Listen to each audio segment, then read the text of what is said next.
Sarah was looking for extra pocket money, so jumped at the chance of seeing a babysitting job on offer on the local mall's notice board. There was a sign saying babysitter job wanted to mind 8-year-old girl on weekends. Sarah smiled as the weekends suited her perfectly, as she couldn't babysit on school nights. She rang the number right away and met the parents, and hit it off instantly.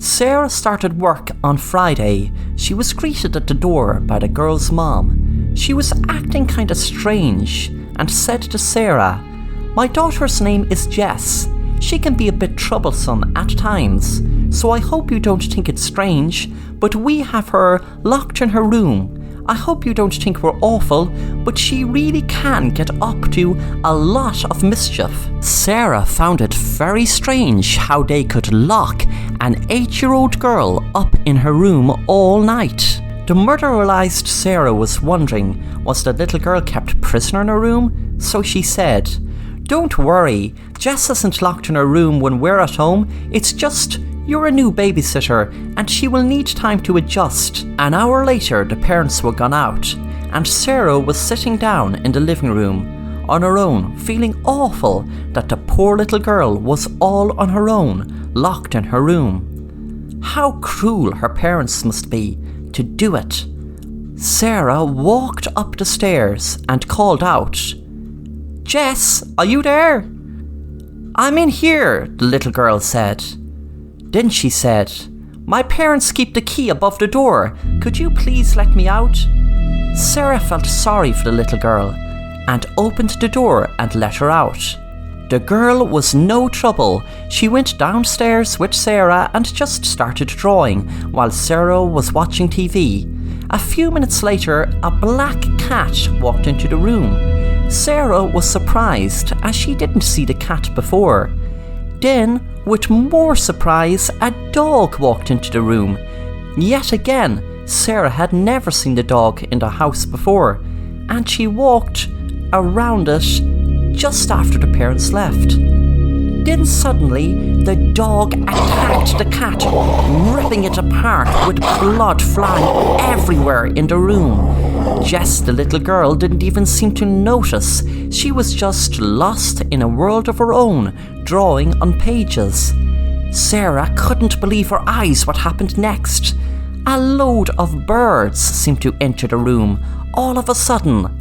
Sarah went to grab the little girl's hand to take her to safety, but the little girl screamed, "Stop, I'm drawing." With that, all the pages the little girl was drawing on fell to the ground. One page had a cat, the next had a dog, the next page a dog attacking the cat, the next page had lots of birds. The little girl had one page hidden from her, clutching it to her chest, when Sarah grabbed it and looked at it and froze in fear, knowing that everything the girl drew before happened in real life soon after. A rope fell from the middle of the air and went around her neck and lifted her up, hanging her.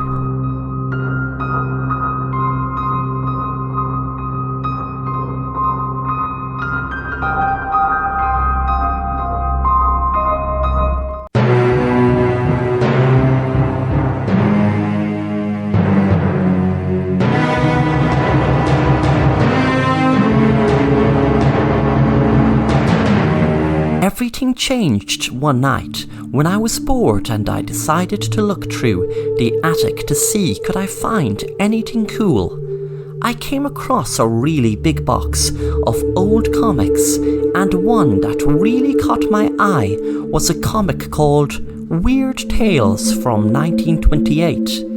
It had a weird-looking octopus monster called Kulalu, who was created by a writer called H.P. Lovecraft.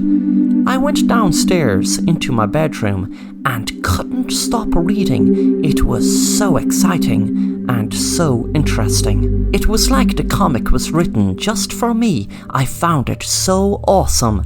Suddenly I heard a bang, and I didn't know where it was coming from.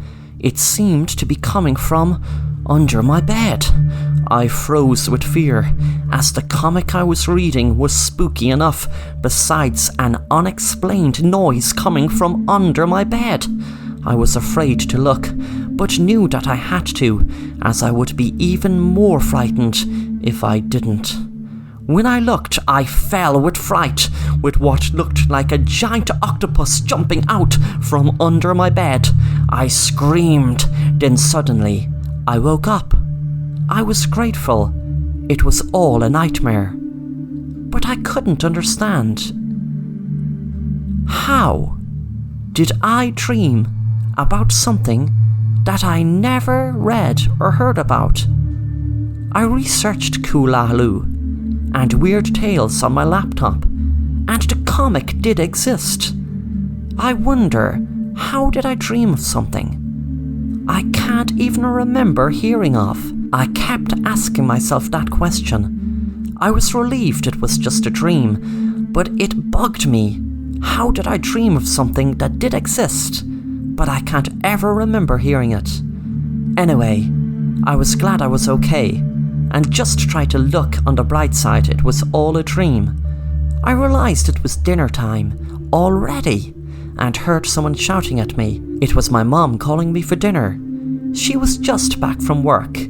I sat down at the kitchen table and asked Mom, "What's for dinner?" She said to me, "I got into a mad mood today and decided to try something new. I bet you couldn't guess." I said, "No, Mum, what is it?" She said, "Octopussy." I froze in fear, thinking of the octopusy-like creature in the comic Cthulhu. Then I saw a book lying on the kitchen table, and the author was H.P. Lovecraft. I looked back at my mom, and her eyes turned red.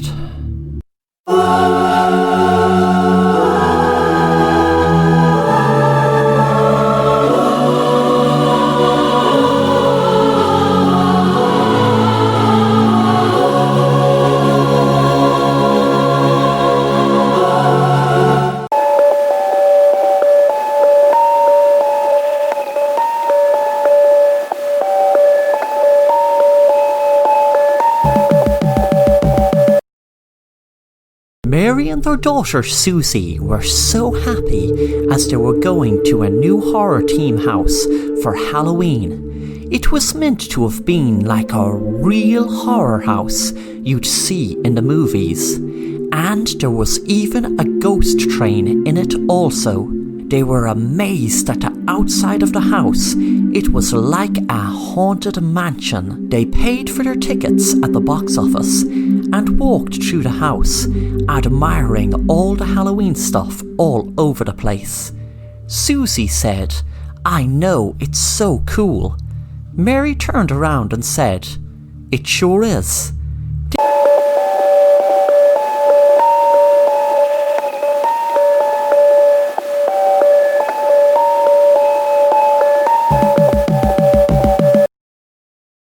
Mary and their daughter Susie were so happy as they were going to a new horror theme house for Halloween. It was meant to have been like a real horror house you'd see in the movies, and there was even a ghost train in it also.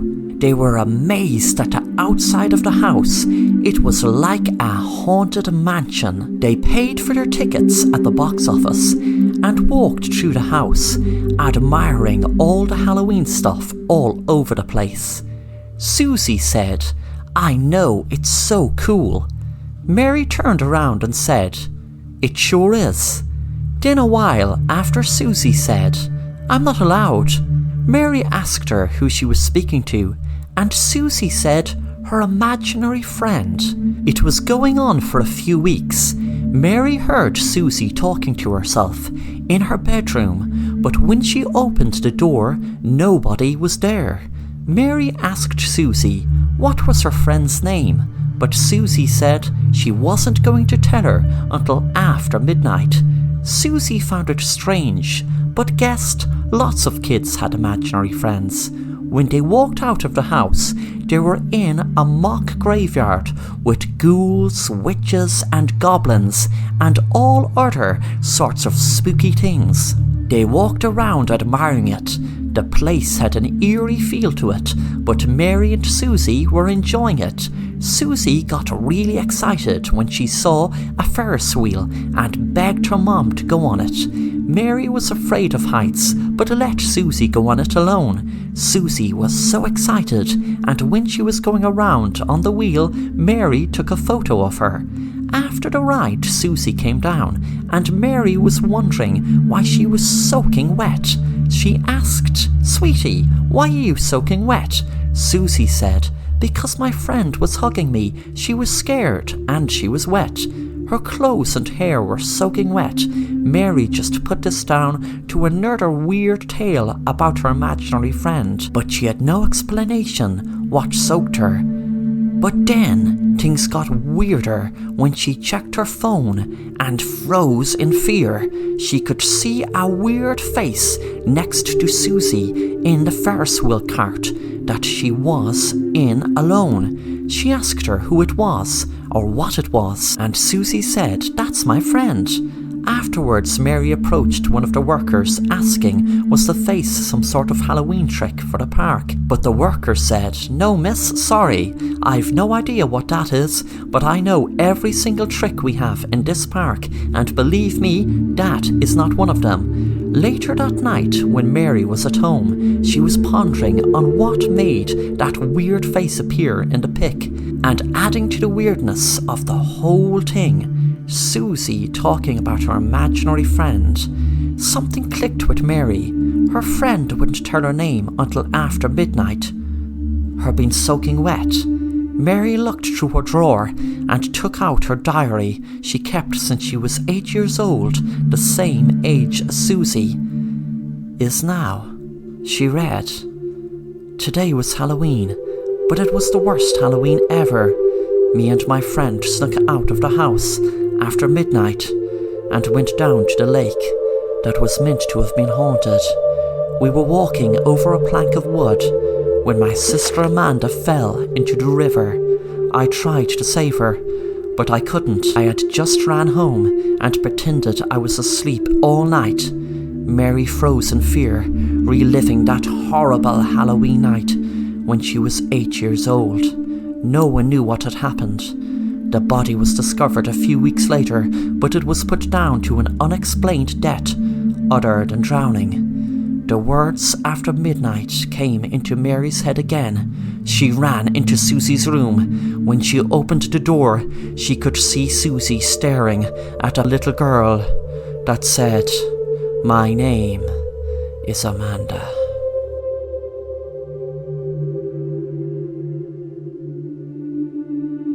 In a while after Susie said, "I'm not allowed," Mary asked her who she was speaking to, and Susie said her imaginary friend. It was going on for a few weeks. Mary heard Susie talking to herself in her bedroom, but when she opened the door, nobody was there.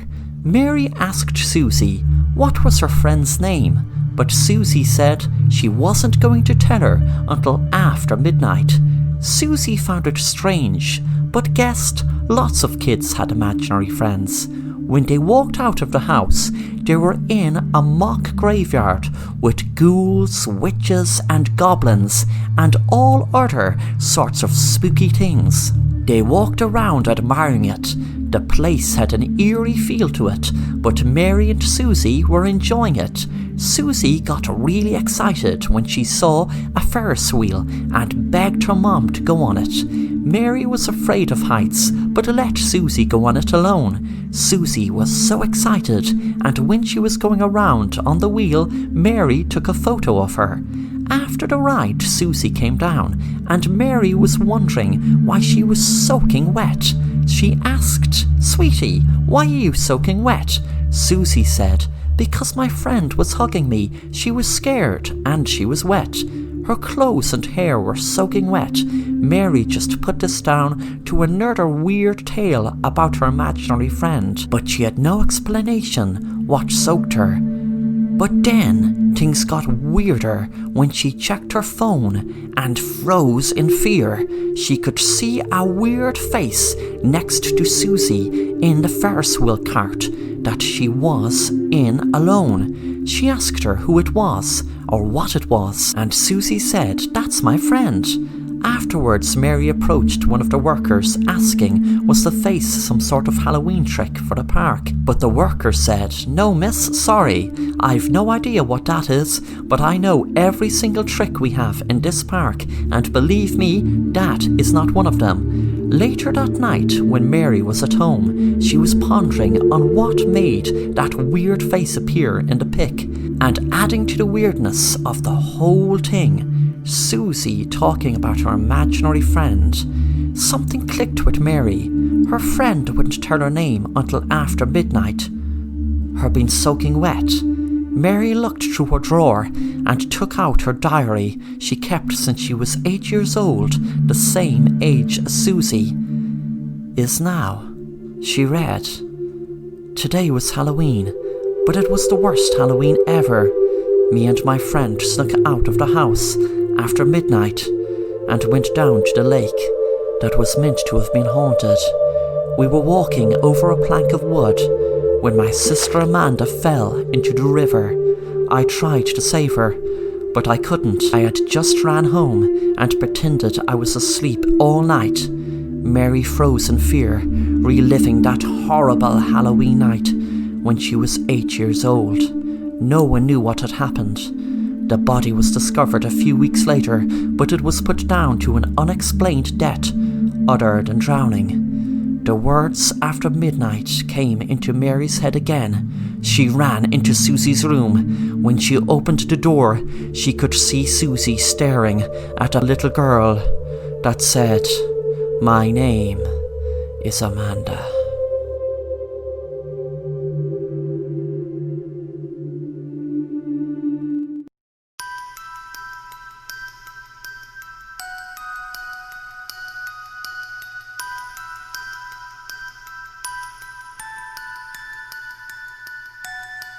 I love shopping. You might love shopping also. But what would you do if your shopping experience turned into a nightmare?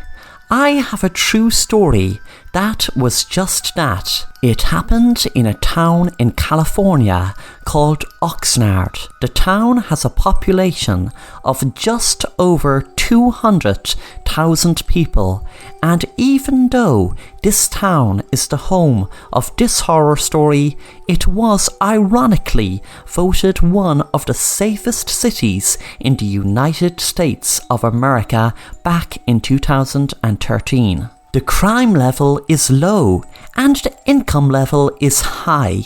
To add to that, it is a beautiful looking town. But no matter what town you go to, there are always places you'd want to watch out. There are good and bad people everywhere, I suppose. Back to what I told you at the start of this story, shopping. This particular shopping experience I am about to tell you about is far from your typical enjoyable experience. This is an account of a shopper at a huge mall, which is the mecca of American consumerism.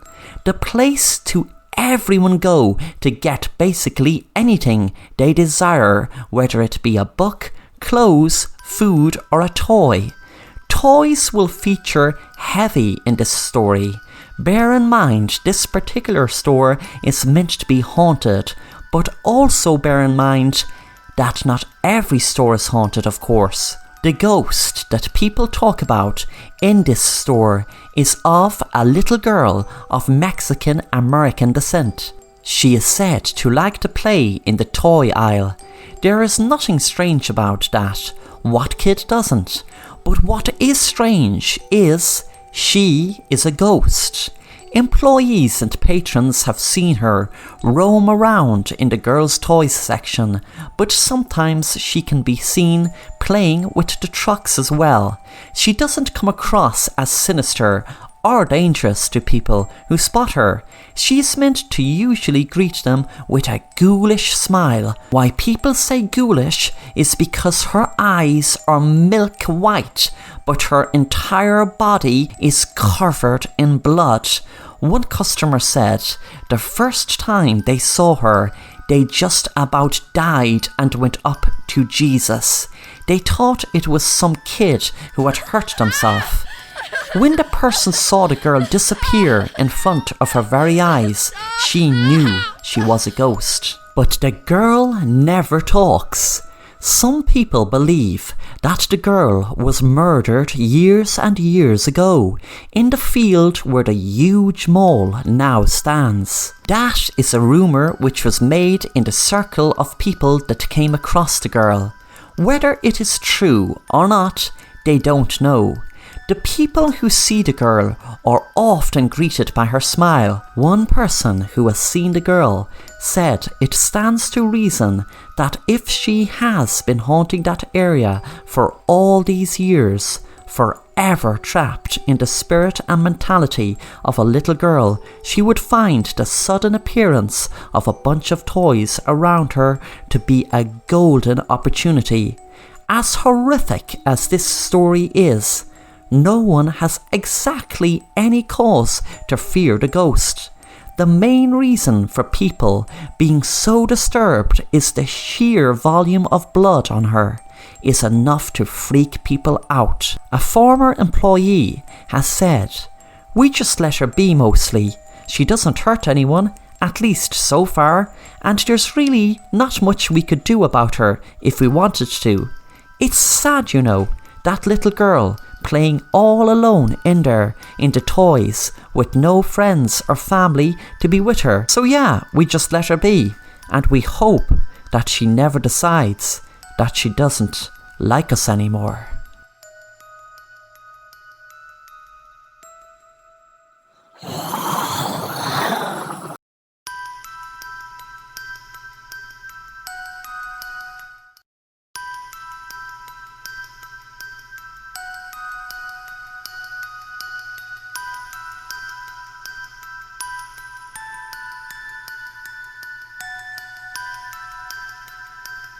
I was working at my local pizza place when a delivery order came in from a person with a familiar name. I had finished my shift, so Simon was taking over for me, but I really wanted to deliver this order, so I told Simon I'd deliver it for him. I was feeling sick for so long, and it took me so long to get back to work, but my treatment didn't help me.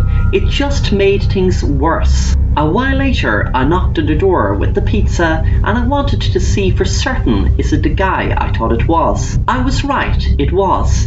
It took him a while to register who I was, but when he did, he took the pizza and said, "Hey Susie, how are you keeping? It's great you're back to work." I smiled back and said, "Hey Mr. Potter, I'm doing good now, thankfully." He handed me $20 and I was giving him the change of $5, but he said, "Keep the change." The door shut and I walked back to the car. Mr. Potter sat down to eat his pizza and felt hungry after a long hard day's work when suddenly the light went out. He said damn and wondered where his flashlight was. Mr. Potter walked into his room to fetch it when someone came up behind him and stuck a needle in his neck and he collapsed. He didn't know how long he was out, but when he came around, he was sitting on a chair with loads of electric wires around him, and there was a flashlight blinding his eyes. Susie was staring right at him. "You sure loved to use electricity on me, didn't you?" He said, "Susie, what are you doing?" She took a wig off, showing her bald head. "Mr. Potter, I am going to flick the kill switch back on in just a few minutes, and you are going to fry alive with those electric wires that are tied onto you. That, I must add, I doubt you will be able to wiggle free with your hands tied behind your back. I learned all that from you. I must admit, this tonight has been the best therapy I've ever had." He started screaming as I walked down to the basement and flicked the kill switch to on. I could hear buzzing, and the screaming stopped.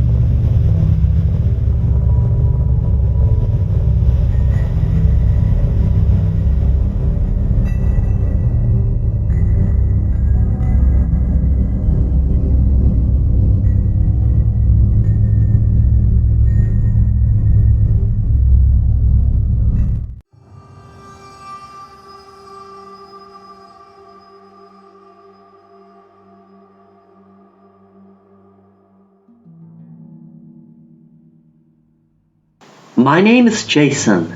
It was a cold, damp morning, and I was walking to school. I was running late, and I didn't want to get any trouble of my teacher, so I picked up pace as I walked down the street towards my school. I got a start when suddenly an elderly woman walked up to me and gave me a strange look. I looked at her, wondering what she wanted. She spoke. "Hey there, young man. Don't look so afraid. I was wondering, did you see my handbag anywhere? I must have dropped it along this pathway." I looked along the footpath, in front and back, and said to her, "I'm sorry, I haven't come across any bag, but I hope you find it." She gave me another strange look, then said, "Okay, thanks for your help."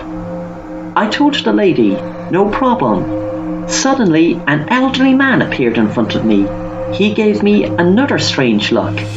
"Hello, I was just going to ask you, did you by any chance come across a stray dog? My eager beaver escaped the leash." I found it strange, as I couldn't see the man carrying any leash. I said, "No, I'm sorry, sir, I haven't come across any dog." The man said, "Are you sure?" I replied, feeling anxious that the man was so intense looking. "Yes, sorry sir, I'm sure." I was about to go when the man said, "Why are you in such a hurry?" I told him I was in a rush to school. The man looked towards my school, then moved his head close to me and said in a weird voice, "Be careful. We tried to meet you sooner, but we couldn't cross over." I wondered what he meant by that. He walked past me, and I was too stunned to say anything. As I approached my school, I could smell smoke and fire, and all the kids and teachers were running out screaming. It was an accident in the kitchen, apparently, and the whole place was ruined. Lots of kids and teachers suffered very bad injuries and third-degree burns. Luckily, no one was killed. I was watching TV on the couch, and my dad was on his laptop. He smiled at me and said, "Hey, look at this. I finally have a photo of your great-grandparents from all my hard work tracing our family tree. And would you believe your great-grandma was a psychic?" When Dad showed me the screen, I froze in fear when I saw that my great-grandparents were the man and woman who delayed me going to school. It all hit me now. My grandma was psychic and knew the school would be ruined by a fire.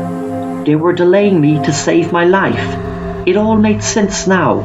When Granddad said we tried to meet you sooner, but we couldn't cross over. They saved me, but tried to save everyone from getting injured. But they could not move their spirit over from the other side on time.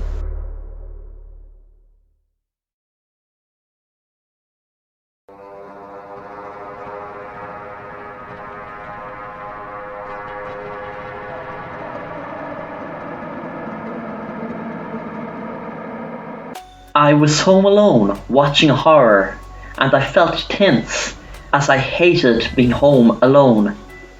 So the suspense of the movie added to my anxiety. I don't know why I'm such a crybaby. Maybe I should just not watch scary movies. I got a notification from my phone. It was a Snapchat notification. It was a message. It read, "Check my story." I wondered, who would it be from? As there was no photo on the profile, just black, I scrolled down my Snapchat contacts and viewed their story.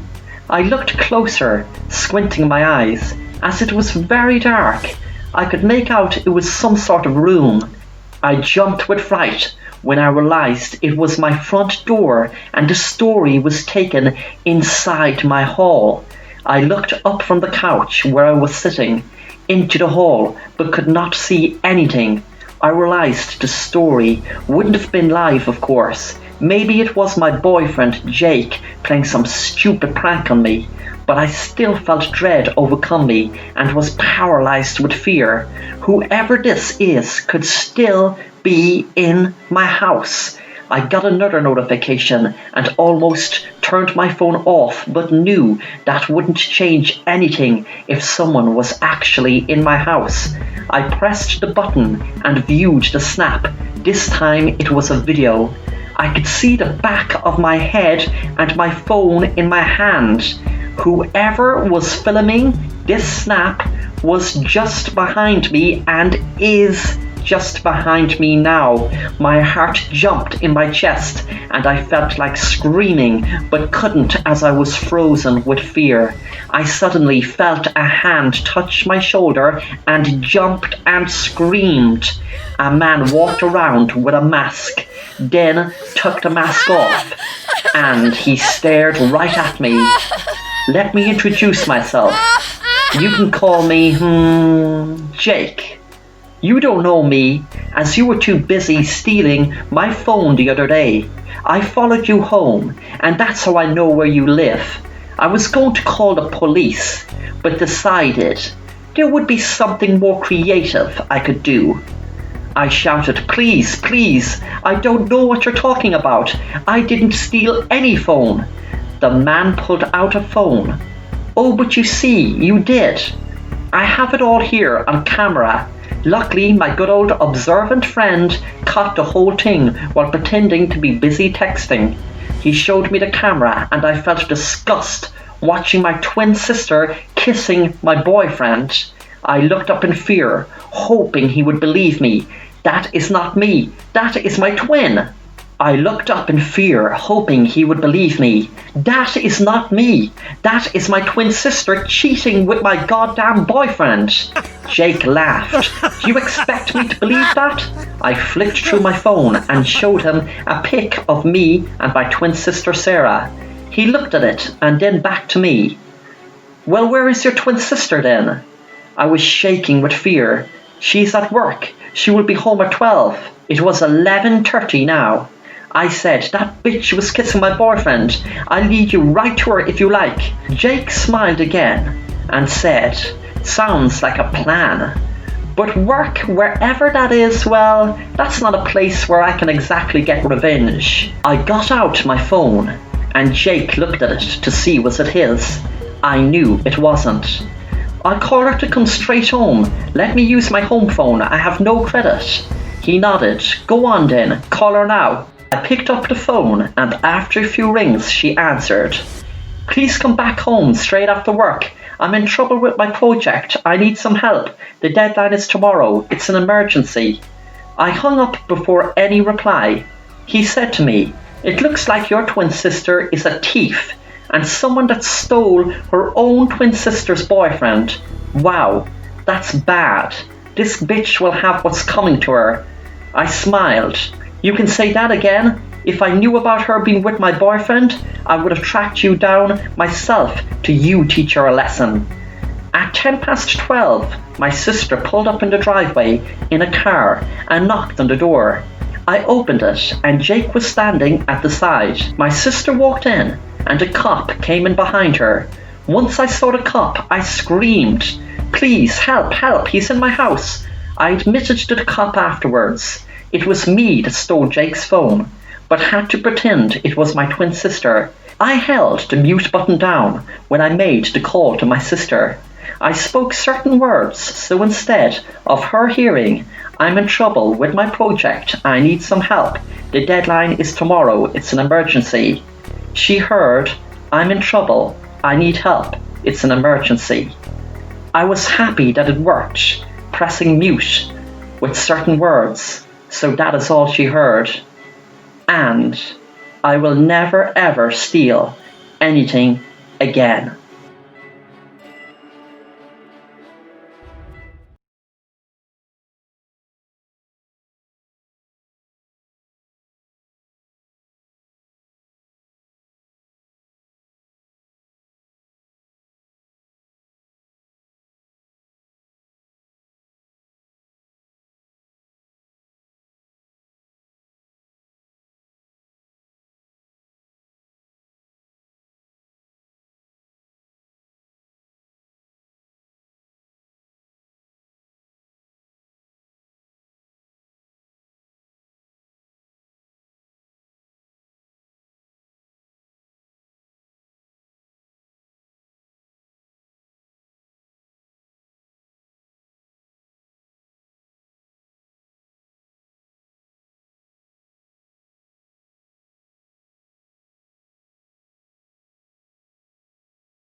Sarah was feeling really down on her luck, sitting in her kitchen, drowning her sorrows, drinking whiskey. She was counting her bills and felt she was sinking deeper and deeper into debt. Suddenly, she got a phone call that changed everything. There was a voice on the other end that explained her and her 3 cousins were willed a big inheritance and they all had to meet up at a local cafe.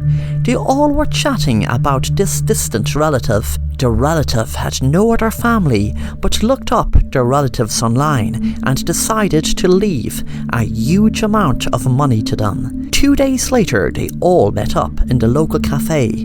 They were talking to the lady who was telling them about the will and going through how much money they were getting.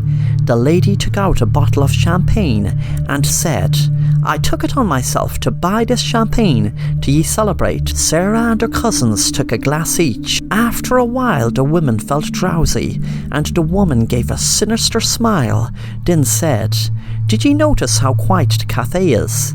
That's because it is a Monday, and this cafe doesn't open on a Monday, but I took it on myself to give the owner a false name and rent it out." Sarah and her cousins were getting more and more drowsy. The waiter came up to them and said, "Do you notice me? And the lady talking about a fabricated will that you were talking to? Well, maybe not, because you were probably too busy bullying us to get to know us at all, weren't ye?" The realization dawned on Sarah and her cousins. It was 2 girls who were bullied by them every single day in middle school. The girls spoke again. "Well, yes, ye have bullied us day in day out in school, but we are getting our payback now." Sarah shut her eyes, while the 2 bully victims smiled with satisfaction knowing their bullies have been poisoned.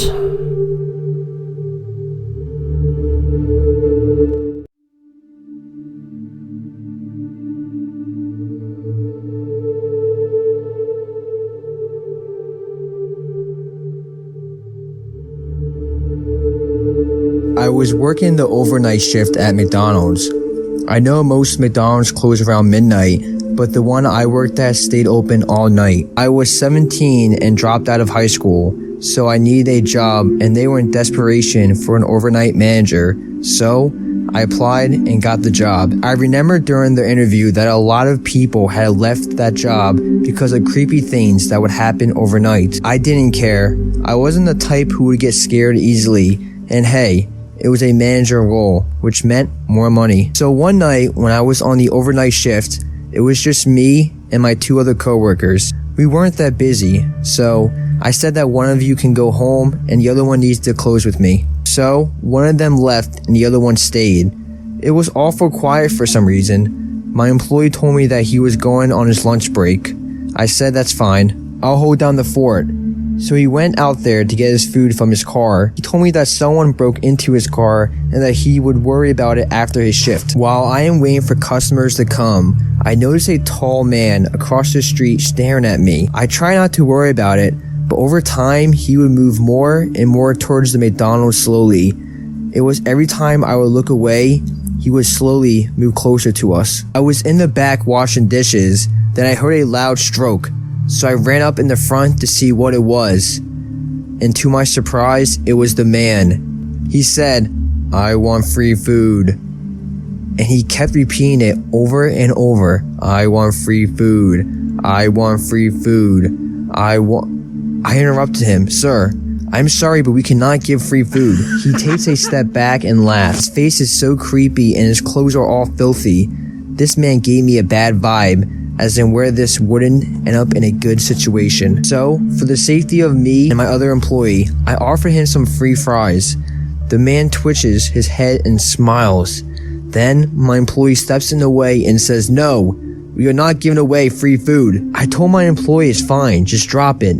Then the man looked very, very angry and he pulled out a knife and launched at my employee and stabbed him. I went to go help, but the man was strong and he pushed me down and I started to run. I didn't see a point in fighting because he had a knife and he was a lot bigger and stronger than me. I ran outside the McDonald's and went to my car to drive to get help. My heart is beating so fast and I could barely breathe. I see the man come outside to my car with the knife and blood all over his clothes and hands. I then take out oh no, I left the keys inside the McDonald's. I was going to open the car and run for it, but then the man's face appears in the window of the car with a grin smile on his face, and he starts laughing and torments me. There's no buildings around, so I assume the car was my only hope in getting away and getting help. I quickly slide over to the passenger seat and I run back into the McDonald's to get my keys. Then he comes around the corner and knocks me down. As he's about to stab me, the man is whacked against the head by my employee and he falls down unconscious. Me and my employee call the cops. The cops investigate and come back out. They tell us, we have bad news. There's no man in there. Mine and my employee's eyes widen in shock. I didn't sleep that night.